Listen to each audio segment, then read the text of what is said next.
وہ ہر کام اپنی مرضی کے مطابق اپنے بچوں سے چاہتے ہیں. وہ نہیں چاہتے کہ ان کی مرضی کے حساب سے بچے جیے یا کوئی بھی چھوٹی بات بھی ہو وہ ان کو اپنی مرضی سے نہیں کرنے دیتے. اپنے بچوں کی خواہشات کا مذاق اڑاتے ہیں. جیسے اگر کوئی بچہ کہتا ہے کہ میں نے یہ بننا ہے یا یہ کرنا ہے اور وہ ہنسنے لگ جاتے ہیں اور وہ ان کو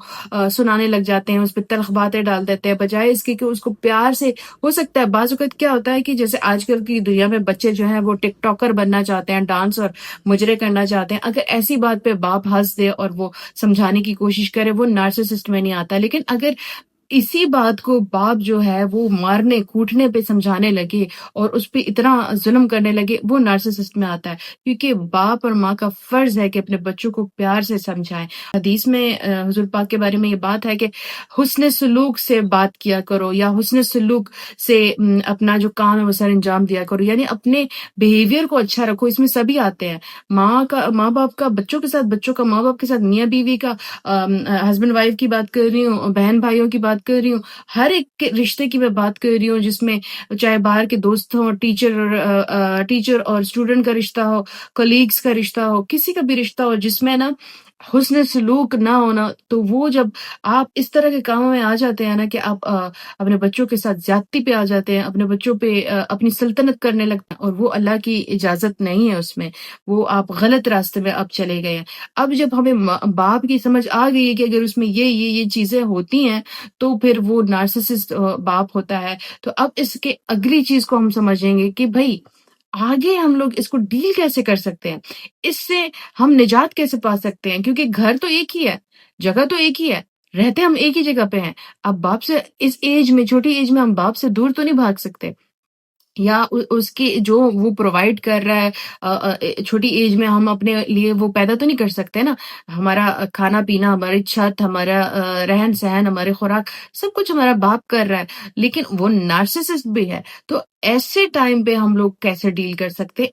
اس بلاگ میں یہ والی چیزیں ہم ڈسکس کریں گے. پیرنٹس نارسسسٹ ہو تو آپ بچوں کو ایموشنل ڈیمیج جو آپ دیتے ہو, آپ کے بچے جو ہیں وہ ساری عمر اس کے بعد ایک خوف اور فیئر میں رہتے ہیں, کیونکہ وہ بچپن ان کا ایسا گزرا ہوتا ہے کہ وہ ایسے باپ کے ساتھ رہے ہوئے ہوتے ہیں یا ماں کے ساتھ جو نارسسسٹ ہو, جنہوں نے ان کو صرف خوف کے علاوہ, ظلم کے علاوہ, تکلیف کے علاوہ, ان کے مذاق کے علاوہ کچھ نہیں دیا ہوتا. تو کیا ہوتا ہے کہ یہ بچے جو ایموشنلی ڈیمیج ہو جاتے ہیں, اور جب وہ بڑے ہونے لگتے ہیں یا وہ خود نارسسسٹ بن جاتے ہیں یا وہ دوسرے لوگوں میں اپنے لیے جو ڈیسیژن وہ خود نہیں لے پاتے ہیں, فیئر کی وجہ سے, ایک دباؤ کی وجہ سے, ان کے ذہن میں آج بھی وہ خود مکمل لوگ نہیں ہوتے, آج بھی وہ خود ڈیسیژن میکرز نہیں ہوتے, آج بھی وہ ایموشنلی ڈرین ہوتے ہیں. تو وہ کیا کرتے ہیں, وہ دوسرے لوگوں میں اپنے لائف کا ڈیسیژن لینا ڈھونڈتے ہیں کہ بھئی میرے لیے یہ ڈیسیژن لے لے. یا جیسے ہی نارسسسٹ بیہیویئر آپ کے ساتھ رہا ہوتا ہے پھر آپ ایسے لوگوں کو اٹریکٹ کر لیتے ہیں, پھر وہ نارسسسٹ آپ کی زندگی میں ایک گیا, آپ کا پیرنٹ گیا تو دوسرا آپ لائف پارٹنر کو, اس کو نارسسسٹ کو کھینچ لیا. اب آپ کیا کرتے ہو کہ آپ, کیونکہ آپ نے بچپن ہی ایسا گزارا تھا, ایموشنلی آپ ڈیمیج ہو چکے ہو, اب آپ ان کے زندگی میں اپنے لیے وہ فیصلے ڈھونڈ رہے ہوتے ہو. حضور اکرم صلی اللہ علیہ وسلم کا فرمان ہے اپنے بھائی کی مدد کرو اگر وہ ظالم ہے یا وہ مظلوم ہے. تو صحابہ نے کوشچن کیا کہ اگر وہ ظالم ہے تو ہم کیسے مدد کریں. تو ان سے یہ بات کی گئی کہ اگر ظالم ہے تو اس کو روکو, اس کو بتاؤ کہ تم ظلم کر رہے ہو, مطلب اس کو سمجھاؤ, اس کے دماغ میں بٹھاؤ یہ چیز. تو اگر آپ کا باپ جو ہے وہ ظلم کر رہا ہے تو آپ نے اس کے خلاف ڈنڈے نہیں اٹھانے, آپ نے اس کو کسی طریقے سے وربلی آپ نے اپنا میسج جو ہے وہ پاس کرنا ہے کہ آپ اب اپنی لمٹ کراس کر رہے ہو, آپ اب ظلم میں آ رہے ہو. آپ اب بہن بھائی یا ماں یا نارسسسٹ تو ہر ایک کے ساتھ پھر شروع ہو جاتا ہے نا, بیوی کے ساتھ بھی شروع ہو جاتا ہے, ظلم کرتا ہے تو وہ تو پھر ظلم پہ. تو اگر بچے دیکھ رہے ہیں تو وہ اکٹھے ہو کے ایک ڈیسیجن لے کے اپنے باپ کو سمجھا سکتے ہیں کہ اب والد صاحب آپ تھوڑا ظلم پہ چلے گئے ہیں, یہ ظلم میں آ رہا ہے. اور اس کو آپ طریقے سے کہہ سکتے ہیں. ہاں ٹھیک ہے, نارسسسٹ لوگ اپنی غلطی نہیں مانتے, وہ کبھی بھی اقرار نہیں کرتے, وہ اقرار نہیں کریں گے, بٹ وہ سمجھیں گے ضرور کہ آج میرے بچوں کو سمجھ آ گئی ہے کہ میرا بیہیویئر کیا ہے یا مجھ میں کیا غلطیاں ہیں. تو اور ظلم جو سہتا ہے اس کو لڑنے کا یہی طریقہ ہے کہ ظالم کو بتائے کہ تم ظالم ہو, اور یہی طریقہ ہے باہر کے لوگوں سے تو ہم لڑ کے اپنے آپ کو بچا سکتے ہیں، بٹ گھر میں آپ لڑ تو نہیں سکتے کیونکہ وہ آپ کا اپنا گھر ہے، وہ آپ کا اپنا بلڈ ہے۔ لیکن جہاں ظلم کی انتہا ہو جائے تو پھر آپ اپنے فیملی ممبرز کی باقی بیٹھ کے فیصلہ کر سکتے ہیں، آپ اپنے بڑوں کو شامل کر سکتے ہیں۔ ضروری نہیں ہے کہ آپ کے گھر میں سارے ہی ظالم ہوں، اگر ایک ظالم ہے تو آپ گھر کے باقی بڑے افراد سے مشورہ کر سکتے ہیں کہ ہماری لائف میں یہ پرابلم ہے اور اس پرابلم کو ہم فیس کر رہے ہیں، آپ آئیں اور ہمارے گھر میں حصہ لیں اور سمجھائیں اس کو اور اس کو بتائیں اس کو، کیونکہ ہمیشہ ہمارے ہوتا کیا ہے کہ ہم شرم کے مارے اپنے بڑوں کو نہیں بتا پاتے کہ ہمارے ساتھ چل کیا رہا ہے، یا ہمارے گھر کے اندر کیا کہانیاں ہو رہی ہیں، یا ہم پہ کتنا ظلم ہو رہا ہے، اور آخر کار اس ظلم سے کوئی جان ہار بیٹھتا ہے، تب دنیا کو پتہ چل جاتا ہے کہ ان کے گھر میں تو یہ مسئلہ چل رہا تھا۔ تو اس لیے اپنے بڑوں کو اگر ظلم حد سے بڑھ جائے، چھوٹی موٹی باتوں کی بات تو آپ خود ہی حل کر سکتے ہیں، ماں بہن بھائی سارے مل کے اس بات کو حل کر سکتے ہیں، لیکن اگر حد سے بڑھ جائے تو اپنے گھر میں اپنے بڑوں کو خبردار کرو اور ان کو شامل کرو اپنے فیصلوں میں۔ میں شروع سے بتاتی آ رہی ہوں کہ ہماری لائف میں باؤنڈریز بہت ضروری ہیں، ایک لائن ہماری ہونی چاہیے لائف میں۔ ہمارے جو سبلنگز ہیں، ہمارے جو ماں باپ ہیں، ہمارے جو دوست ہیں، ہمارے جو ان لاز ہیں، ہمارے ہسبینڈ وائف، ہمارے بچے، ہر بندے کی ایک باؤنڈری لائن بہت ضروری ہے۔ اور شروع سے لے کے آخر تک جتنے میرے ولاگز ہیں اس میں میں نے اس چیز پہ بہت زور دیا ہے کہ اپنی باؤنڈریز آپ مقرر کر لیں۔ باؤنڈریز کا مطلب یہ نہیں ہوتا کہ آپ بدتمیز ہو جائیں، آپ بد تہذیب ہو جائیں۔ باؤنڈریز کا مطلب ہوتا ہے اپنے پیس کے لیے فائٹ کرنا، اپنی جگہ بنانا، اپنی لائن بنانا۔ جیسے کہ آپ کے والد جو ہیں وہ آپ کے لیے کچھ زیبا ورڈز استعمال کر دیتے ہیں اور ان الفاظ سے آپ کو تکلیف ہوتی ہے، تو آپ بہت تمیز سے کہہ سکتے ہیں کہ بابا جانی میں آپ کی ہر بات کی قدر کرتی ہوں یا کرتا ہوں، لیکن اگر یہ الفاظ آپ نہ استعمال کریں، اس سے مجھے ذاتی طور پر بہت تکلیف ہوتی ہے اور میں اپنے آپ کو ان الفاظ کی وجہ سے بہت کمتر یا ڈی ویلیو سمجھتی ہوں، اور میں نہیں سمجھتی کہ میں آپ کے خدمت میں کوئی ایسا کام نہیں کر رہی کہ آپ کی جس سے میں ڈی ویلیو ہو جاؤں۔ دیکھیے بہت طریقے سے آپ نے بات کی، اور کبھی کبھار ایسا ہوتا ہے کہ بچے نہیں بول پاتے ڈر کی وجہ سے، تو ضرورت نہیں ہے کہ آپ ان کے ساتھ زبان لڑائیں یا ان کے سامنے کوئی بات رکھیں، ڈسٹنس کر لیں۔ آپ جب والد صاحب گھر میں آئے تو آپ اپنے لیے ایک کونا جو ہے وہ تلاش کر لیں، آپ بس ادھر چلے جائیں، نہیں ضرورت نہیں بولنے کی، آپ نہیں بول پا رہے تو اپنے آپ کو ڈسٹنٹ کر لیں۔ قرآن میں ہے کہ اگر دونوں میں سے مطلب پیرنٹس میں سے کوئی آپ کو مجبور کرتا ہے ظلم کر کے شرک کرنے پہ، تو آپ ان کی بات نہ مانو، بٹ ان کے ساتھ بدسلوکی مت کرنا۔ مطلب یہ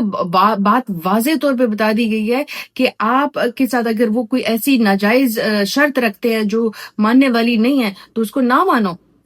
لیکن ان کے ساتھ بدتمیزی مت کرو، ان کے ساتھ غلط برتاؤ پہ مت آؤ، ان کے ساتھ کیوں؟ دیکھیے اسلام کہتا ہے کہ وہ پھر بھی تمہارے ماں باپ ہے نا، پھر بھی تمہارے ماں باپ ہے، اگر وہ تمہارے اوپر ظلم کر رہے ہیں جو کہ اللہ کے یہاں ناپسندیدہ چیز ہے، تو اس ظلم سے آپ نے پیچھے کیسے ہونا ہے؟ آپ ان سے منہ پہ تو انکار نہ کریں، بس ٹھیک ہے آپ نہ مانیں اس چیز کو، بٹ آپ ایک ڈسٹنس رکھ لیں، آپ اپنے اندر ایک مضبوطی رکھ لیں، آپ اپنے مائنڈ کو یہ سمجھا لیں کہ میں بدسلوکی نہیں کر سکتا، کیونکہ قرآن میں بھی اس بات کی اجازت نہیں ہے۔ آپ خود دیکھیں جن ماں باپ نے ہمیں پیدا کیا ہے، کیا ہم ان کو مار پیٹ پہ آ سکتے ہیں؟ کیا ہم ان کے ساتھ گالی گلوچ پہ آ سکتے ہیں؟ کیا ان کو ہم